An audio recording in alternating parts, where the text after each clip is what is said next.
Selamat siang, salam sehat untuk kita sekalian.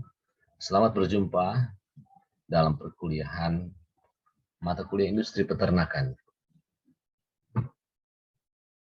Topik hari ini yaitu menyangkut kegiatan industri pakan, yaitu loading and marketing. Loading and marketing.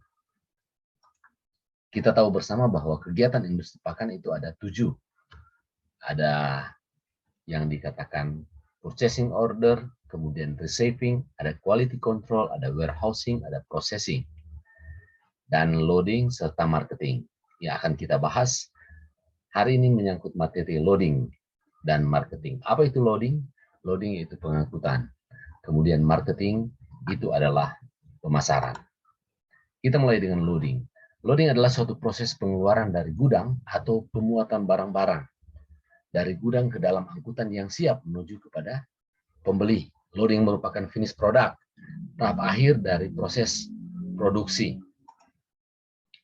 Pemastian pengangkutan bahan baku ini beresiko tinggi secara benar. Beberapa bahan baku mempunyai potensi penyebab masalah jika pengangkutan ini tidak dilakukan melalui jalur yang benar. Jadi akan banyak kendala yang akan dihadapi apabila tidak bisa dipastikan pengangkutan ini melalui jalur yang benar. Selanjutnya tentunya bongkar muat bahan baku. Ya, pembongkaran bahan baku dilakukan jika dilengkapi dengan label yang sesuai dan kesesuaian mutu bahan baku yang tertera tentunya dalam kontrak. Selanjutnya ini adalah bagian dari pemasaran atau marketing. Bagian ini memang merupakan bagian yang paling sensitif karena merupakan kunci laku atau tidaknya finish product di bagian pemasaran.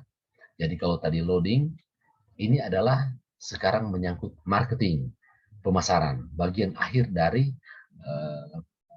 proses ini dalam suatu industri pakan.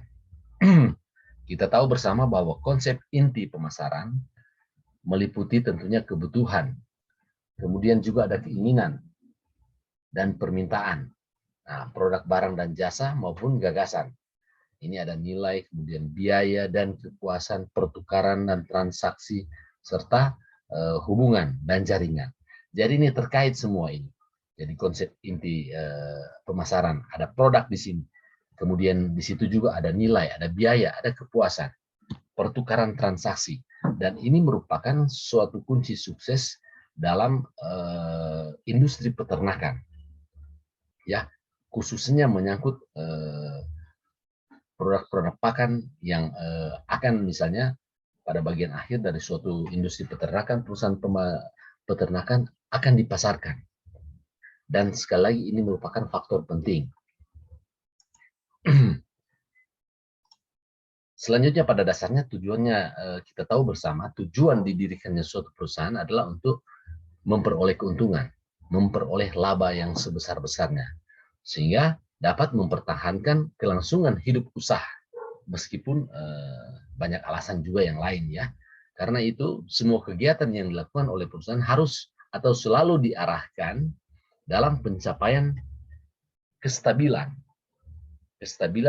keberlangsungan dan perkembangan usaha. Ya, sekali lagi tujuan didirikannya perusahaan memperoleh keuntungan, memperoleh laba yang sebesar-besarnya, sehingga dapat mempertahankan usahanya ini. Usaha tetap berjalan dengan lancar. Ya. Selanjutnya salah satu usaha yang ditempuh oleh perusahaan adalah dengan melakukan investasi baru atau tentunya pendirian usaha baru. Nah, pendirian usaha baru ini dilakukan oleh perusahaan karena adanya faktor peluang usaha maupun peluang pasar yang masih terbuka lebar. Jadi sekali lagi berbicara mengenai pemasaran ini sangat penting. Kita melihat bahwa produk-produk peternakan itu pada akhirnya akan dipasarkan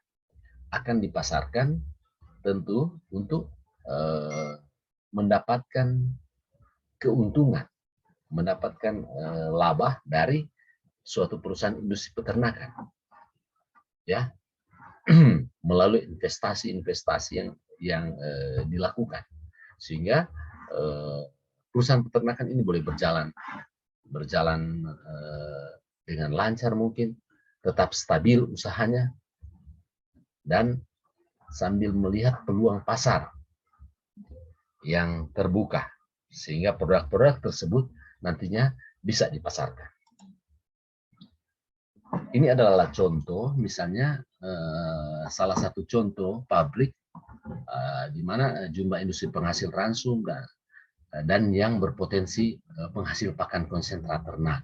Ya, misalnya ada industri ransum makanan hewan, industri konsentrat makanan ternak, ya seperti itu. Industri minyak goreng dan kelapa, industri minyak makan kelapa, industri pabrik dan sebagainya. Ini sebagai contoh industri secara umum. Tetapi juga di sini yang ditekankan yaitu menyangkut industri pakan, industri makanan ternak. Ya, industri-industri lain seperti minyak goreng dan lain-lain, tempe, kedelai dan lain-lain, industri penggilingan, pembersihan jagung, itu juga tentunya menghasilkan produk-produk samping sebagai pakan alternatif yang bisa digunakan untuk pelengkap pakan, ya. Jadi proyeksi perkiraan kebutuhan pakan ternak berupa perkiraan kebutuhan pakan ternak seperti hijauan konsentrat akan terus meningkat seiring dengan semakin meningkatnya populasi ternak dan kesadaran masyarakat pentingnya protein hewani untuk meningkatkan kesejahteraan dan kesehatan. Kunci sukses pendirian pabrik pakan ternak terletak pada keterhubungan pabrik dengan pasar, ya. Artinya kelompok peternak di sini, sehingga seluruh produksi dapat terserap oleh peternak. Demikian materi hari ini. Kiranya ini boleh bermanfaat untuk kita sekalian. Salam sehat selalu.